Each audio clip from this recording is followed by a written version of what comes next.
পাঁচবার ভেস্তে যাওয়ার পর ষষ্ঠবারের চেষ্টায় বার্ষিক বাজেট পাস পঞ্চায়েতে, কিন্তু বাজেট পাস হলেও রক্ষা পেলেন না সাগরদিঘির মণিগ্রাম গ্রাম পঞ্চায়েতের মহিলা প্রধান। যে পঞ্চায়েত সমিতির প্রধান এতদিন ধরে বাধা দিচ্ছিলেন বার্ষিক বাজেট পেশে, তিনি বাজেট পাস হয়ে যাওয়ার পর মহিলা প্রধানের ঘরে ঢুকে বেদম মারধর করলেন আলেয়ারা বিবিকে। গোষ্ঠীদ্বন্দ্বের কারণেই এই হামলা বলে অভিযোগ। আজকে আমার বাজেট ছিল, বাজেট পাস ছিল মণিগ্রাম অঞ্চল, বাজেট পাস ছিল দিয়েছিল, এমএলএ এসেছিল, এমপি এসেছিল, বিডিও স্যার ছিলেন, ওনার তারপরে আমার সভাপতি এলো, এসে ওনার পছন্দ হয় যে বিডিও স্যারকে দেখেছি, এমপি স্যার ছিলেন, এমএলএ ছিলেন, ওই জন্য আমার পছন্দ নয়, দিয়ে ঝগড়া ঝামেলা ওখানে লাগিয়ে দেয়। মশিউর রহমান সভাপতি, পঞ্চায়েত সমিতির সভাপতি, দিয়ে তারপর আমাকে ঘরে ঢুকে আমি ব্যাগ আনতে যাই, পালিয়ে আসবো বলে, দিয়ে পাড়ার আগে আমাকে ঘরের মুশি ঢুকে ধাক্কা দিয়ে ফেলে দিল। ধাক্কা দিয়ে ফেলে দেওয়ার পরে আমাকে পাম করে একটা চড়, তারপর আমাকে গায়ে হাত দিয়ে টেবিলের পরে গায়ে হাত দিয়ে মারধর করেছে। অভিযোগ সাগরদিঘি পঞ্চায়েত সমিতির প্রধান মশিউর রহমানের বিরুদ্ধে।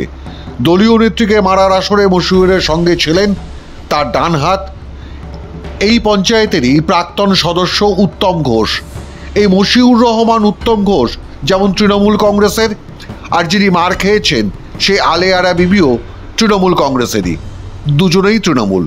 যদিও মশিউর যাবতীয় অভিযোগ অস্বীকার করেছেন। এটা পুরোপুরি ভিত্তিহীন। এই ভিত্তিহীনের বিরুদ্ধে প্রশাসন ব্যবস্থা নিক, কারণ এখানে পুলিশ প্রশাসন থেকে শুরু করে বিডিও সাহেব, এমপি, এমএলএ থাকা সত্ত্বেও আমার নামে কিভাবে ষড়যন্ত্র চালাচ্ছে সারা ব্লকে, এটা খুব দুঃখনীয়। এটার নিন্দা জানাচ্ছি এবং প্রশাসনকে অনুরোধ করছি যে এটার ন্যায্য এবং এর তথ্য জোগাড় করে প্রধানের বিরুদ্ধে আমার নামে যে অভিযোগ তোলার চেষ্টা করছে তার বিরুদ্ধে যা যা আইনের ব্যবস্থা নেওয়ার সেটা নিক। মঙ্গলবার মণিগ্রাম গ্রাম পঞ্চায়েতের বাৎসরিক বাজেট পেশ হওয়ার কথা ছিল। এর আগে পাঁচবার চেষ্টা করেও কোরাম করাতে পারেননি প্রধান আলেয়ারা বিবি, কারণ মশিউর রহমান। অভিযোগ, সমিতির প্রধান ধমকে গ্রাম পঞ্চায়েতের সদস্যদের আসতে বাধা দিতেন বাজেট অধিবেশনে। শেষ পর্যন্ত পঞ্চায়েতের প্রধান সেই বাজেট পাশ করাতে উপস্থিত থাকতে বলেনি জঙ্গিপুরের সাংসদ খলিলুর রহমান, বিধায়ক বাইরন বিশ্বাস, বিডিও সঞ্জয় শিকদার সহ বাকি সদস্যদের। বিডিও, সাংসদ, বিধায়কদের তৎপরতাতেই বাজেট পাশ হয়। 31 জন সদস্যের সকলেই উপস্থিত ছিলেন। অভিযোগ, বাজেট পেশ হওয়ার পর সাংসদ, বিধায়ক এবং বিডিও পঞ্চায়েত অফিস ছেড়ে চলে যাওয়ার পরই সঙ্গী উত্তম ঘোষকে নিয়ে প্রধানের ঘরে ঢোকেন পঞ্চায়েত সমিতির প্রধান।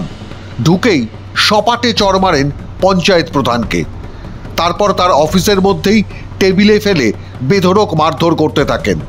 আহত আলেয়ারা বিবিকে নিয়ে যাওয়া হয়েছে স্থানীয় হাসপাতালে। বাজেট ছিল আজকে আমাদের 6তম বাজেট, যেটা 5বার অলরেডি সভাপতি ফেল করেছে, পাস করাতে দেয়নি, তো বাজেটের বিপক্ষে ছিল। আজকে আমরা এমএলএ, এমপি, বিডিওকে ডেকে আমরা বাজেটটা পাস করার পরে প্রতিনিয়ত বিডিও, এমপি, এমএলএ এরা বেরিয়ে আসার পরে আমরাও পঞ্চায়েত থেকে বেরিয়ে আসবো। সে টাইমে সভাপতি আমাদের উপর অত্যাচার এবং ঘরে ঢুকে মারপিট, আমার মাকে মারে এবং আমাকে মারে, আমাদেরকে লাখ খাটিয়ে দেয়, রক্ত বেরোয়। এইসব ঘটনা দেখে আমাদের থানাতে ফোন করার পরে আমাদের রতনবাবু গিয়ে আমাকে উদ্ধার করে। জঙ্গিপুরের সাংসদ ও জঙ্গিপুরের সভাপতি তৃণমূল কংগ্রেসের খলিলুর রহমান সাধারণত কোনো বিতর্কে জড়ান না, কিন্তু তাকে পর্যন্ত আজ বলতে শোনা গেছে পঞ্চায়েত সমিতির সভাপতি যা ঘটিয়েছেন, মশিউরের আচরণ বরদাস্ত করা যায় না। জেলা পরিষদের মহিলা সদস্যকে বাজেট অধিবেশন চলাকালীন অশ্লীল গালিগালাজ করে মশিউর। মহিলা প্রধানকে তার ঘরে ঢুকে মারধর করে। গোটা ঘটনা রাজ্যের মুখ্যমন্ত্রীকে জানানো হবে, কিন্তু প্রশ্ন হলো রাজ্যের মুখ্যমন্ত্রীকে জানিয়ে হবে কি, যেখানে নিজের দলের প্রধানকে রক্ষা করতে পারেন না দলের কর্মীরা। স্থানীয় বাসিন্দাদের বক্তব্য, সমিতির প্রধানের রাবার স্ট্যাম্প হতে চাননি আলেয়ারা বিবি। তবে অনেকেই বলছেন তৃণমূলের গোষ্ঠীদ্বন্দ্বে এখন থেকে আর নিরাপদ নন তৃণমূলের মহিলা নেত্রী আর প্রধানরা। মাধ্যম ব্যুরো রিপোর্ট।